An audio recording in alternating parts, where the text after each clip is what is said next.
अस्सलाम वालेकुम नाजरीन, मैं हूं आमना और आप देख रहे हैं सरेआम CID न्यूज़। एक अहम खबर से आपको आगाह करते जाएं। अमीर जमात इस्लामी पाकिस्तान सिराजुल हक साहब की शेखपुरा शाहीन विलाज में आमद। शेखपुरा शाहीन विलाज में मस्जिद का संग बुनियाद रखा। अमीर जमात सिराजुल हक की प्रेस कॉन्फ्रेंस। अमीर जमात इस्लामी सिराजुल हक का पेट्रोलियम मसनूआत की कीमतों में इजाफा।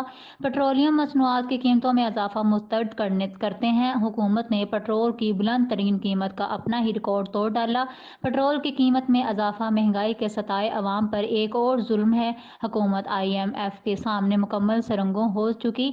हुकूमत फिलफौर इजाफा वापस ले। अशिया ज़रूरिया की कीमतें भी कम की जाएं। जमात इस्लामी होश रहा महंगाई बेरोजगारी के खिलाफ तहरीक में तेजी लाएगी। 3 सालों में रुपया अपनी निस्फ कदर खो चुका। डॉलर की बुलंद परवाज से रुपया एशिया की बदतरीन करेंसी बन गई। बेरोजगार नौजवानों के साथ 31 अक्टूबर को इस्लामाबाद में एहतजाज होगा।